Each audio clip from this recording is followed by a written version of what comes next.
Oke, assalamualaikum warahmatullahi wabarakatuh. Berjumpa lagi di vlognya AA Ali. Hari ini kita akan membahas proposal kegiatan. Tujuannya proposal tersebut untuk mengetahui kegiatan yang akan kita lakukan pada PPL nanti. PPL yang akan kita laksanakan pada tanggal 30 Januari sampai tanggal 2 Maret. Nah, bagaimana isi proposal tersebut? Mari kita saksikan bersama-sama. Assalamualaikum warahmatullahi wabarakatuh. Oke, perkenalkan, nama saya Muhammad Ali Ridwan dari Universitas SMA 1 Bojong Jombang. Kali ini kita akan menerangkan tentang proposal kegiatan yang akan dilaksanakan di Sanawiyah Al Hidayah Jamantras. Nah, pada kesempatan kali ini kita akan membahas proposal yang ada di Al Hidayah Jamantras yang akan saya kerjakan pada tanggal 30 sampai tanggal 2 Maret nanti. Oke, kita mulai yang pertama. Di sini daftar isi proposalnya. Yang pertama ada pemikiran dan kondisi madrasah. Kita buka dulu. Ini dasar pemikiran atau kondisi madrasah, yaitu PPL integrasi merupakan mata kuliah sebagai wujud tridaya drama perguruan tinggi terpadu antara pendidikan dan pengabdian masyarakat sekaligus. Ia lahir dari kesadaran akan pentingnya pendidikan dan pengabdian masyarakat. Nah, di tahun 2020 ini dunia mendapat musibah bencana berupa pandemi COVID Corona atau virus 2019, dan hampir seluruh dunia menerima wabah ini termasuk Indonesia, sehingga sampai bulan April masyarakat Indonesia diminta untuk melakukan pencegahan penyebaran virus corona, diantaranya dengan social distancing dan isolasi mandiri. Selanjutnya kita langsung ke kondisi geografis yang ada di Madrasah Sanawiyah Al Hidayah Jamantras. Madrasah tersendiri ialah terletak di Desa Morabur Nai 1, Kecamatan Lempuing Jaya, Kabupaten Ogan Komering Ilir, Sumatera Selatan. Keberadaannya di tengah perkebunan kelapa sawit dengan jarak tempuh dari Jalan Raya Lintas Timur sekitar di 1030 meter perbatasan wilayah sebelah timur, yaitu memiliki Bapak Kades atau Bapak Firdaus. Dan pondok pesantren Al Hidayah tersebut didirikan pada tanggal 15 Januari 2017. Kini pondok pesantren tersebut sudah berusia 4 tahun lebih, dan di pondok tersebut itu sudah mempunyai madrasah, yaitu Madrasah Aliyah dan Madrasah Sanawiyah atau MTS. Nah, yang saya akan tuju yaitu di pondok pesantren Al Hidayah tersebut adalah di Madrasah Sanawiyah atau di MTS-nya. Karena saya mengambil sarana prasarana manajemen yang ada di sana, maka saya akan menerangkan tentang sarana prasarana yang ada di madrasah tersebut. Di madrasah tersebut mempunyai struktur madrasah, yaitu meliputi kepala sekolah, kepala kurikulum, dan wakil kesiswaan. Di sini yang menjabat sebagai kepala sekolah yaitu Bapak Karni SPD, wakil kurikulum dijabat oleh Bapak Nurholis SPD, dan wakil kesiswaan dijabat oleh Bapak Sutikno SPD. Dan di lingkungan madrasah tersebut mempunyai bangunan yang telah bersertifikat sendiri. Di lingkungan madrasah sendiri sudah mempunyai lapangan olahraga, halaman, toilet, perpustakaan, kelas, kantin. Karena Madrasah Sanawiyah Al Hidayah Jamantras ini berada di lingkungan pesantren, maka kamar mandi laki-laki dan perempuan dipisahkan agar bisa menjaga tata krama antara siswa atau santri tersebut.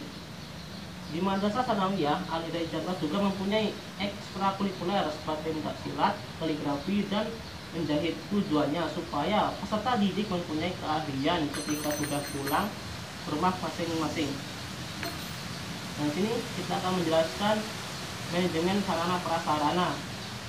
Menurut tim perumus penyusun pedoman pembukuan media pendidikan, Departemen Pendidikan dan Kebudayaan dibedakan sesuai dengan fungsi, yaitu sarana pendidikan adalah semua fasilitas yang diperlukan dalam proses belajar mengajar, baik yang bergerak maupun yang tidak bergerak, agar mencapai tujuan pendidikan yang berjalan dengan lancar, teratur, efektif, dan efisien.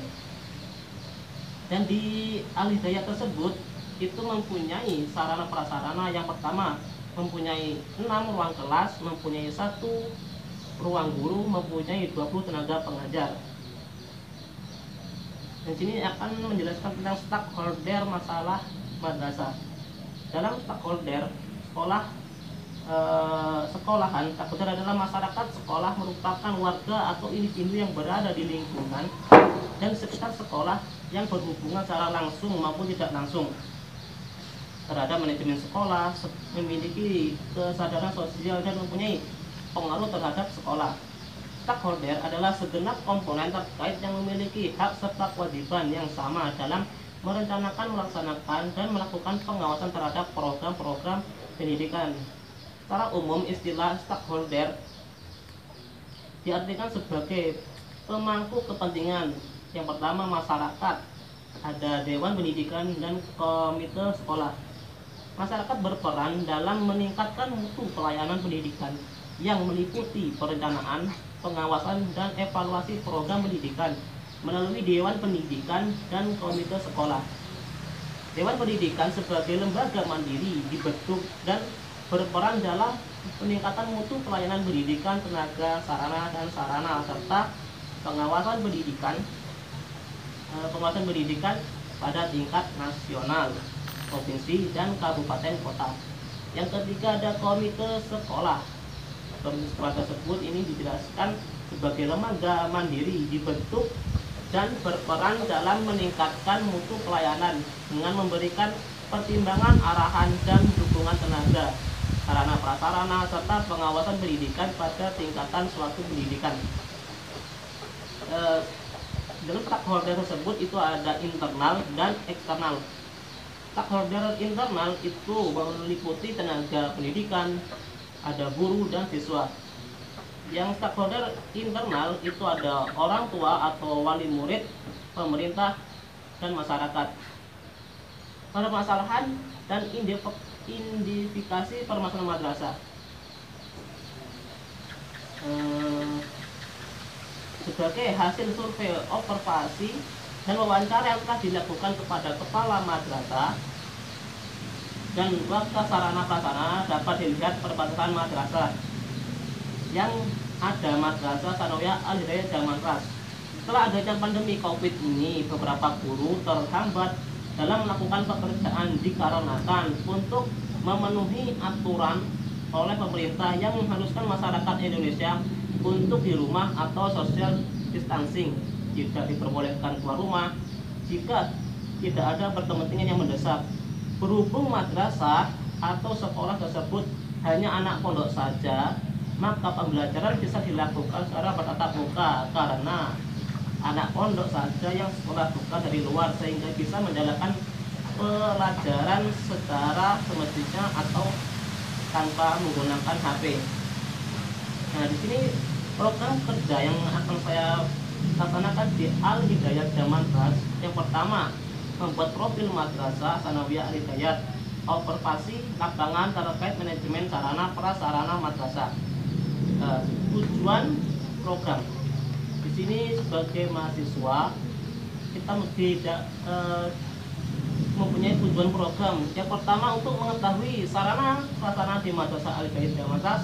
Yang kedua, untuk mengetahui perkembangan yang ada di Madrasah Al-Hidayah Damanras.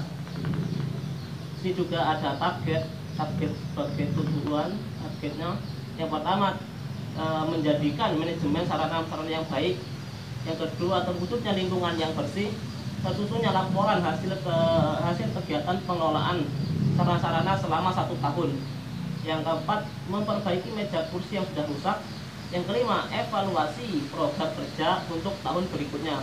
Diharapkan dengan adanya program kerja tersebut dapat menambah pengetahuan bagi seluruh pihak yang diajak untuk koordinasi dalam praktek lapangan integrasi DR atau dari rumah selama pandemi COVID-19.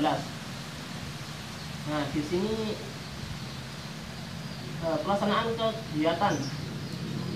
Ini ada pola koordinasi. Dalam mekanisme pelaksanaan program kerja diharuskan untuk melakukan koordinasi semaksimal mungkin dengan pihak-pihak terkait, terutama dengan madrasah. Berhubung sedang adanya COVID-19, koordinasi yang dilakukan melalui media WhatsApp ataupun media-media lainnya supaya bisa berhubungan tanpa bertemu langsung dengan yang diperlukan. Karena untuk memenuhi aturan pemerintah yang menganjurkan setiap masyarakat untuk melakukan distancing, sebagai pengarah atau dewan DPL yaitu Bapak Asep Kurniawan, sebagai kepala madrasah yaitu Bapak Fahri SPD, sebagai pelaksana PPL yang nantinya akan saya kerjakan yaitu Muhammad Ali Ridwan.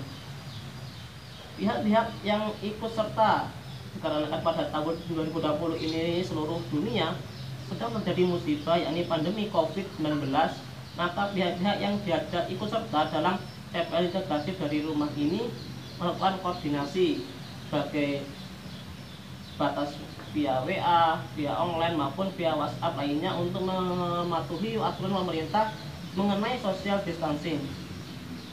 Nah, di sini saya mempunyai jadwal kegiatan. Yang pertama, membuat video profil madrasah yaitu pada hari Senin tanggal 1 Februari 2021. Yang kedua, mempunyai kegiatan itu observasi lingkungan sekolah yang bertempatan pada hari Selasa tanggal 2 Februari. Yang ketiga, observasi identifikasi sarana prasarana yaitu pada hari Rabu tanggal 3 Februari. Yang keempat, observasi problematika sarana prasarana itu pada hari Kamis 4 Februari.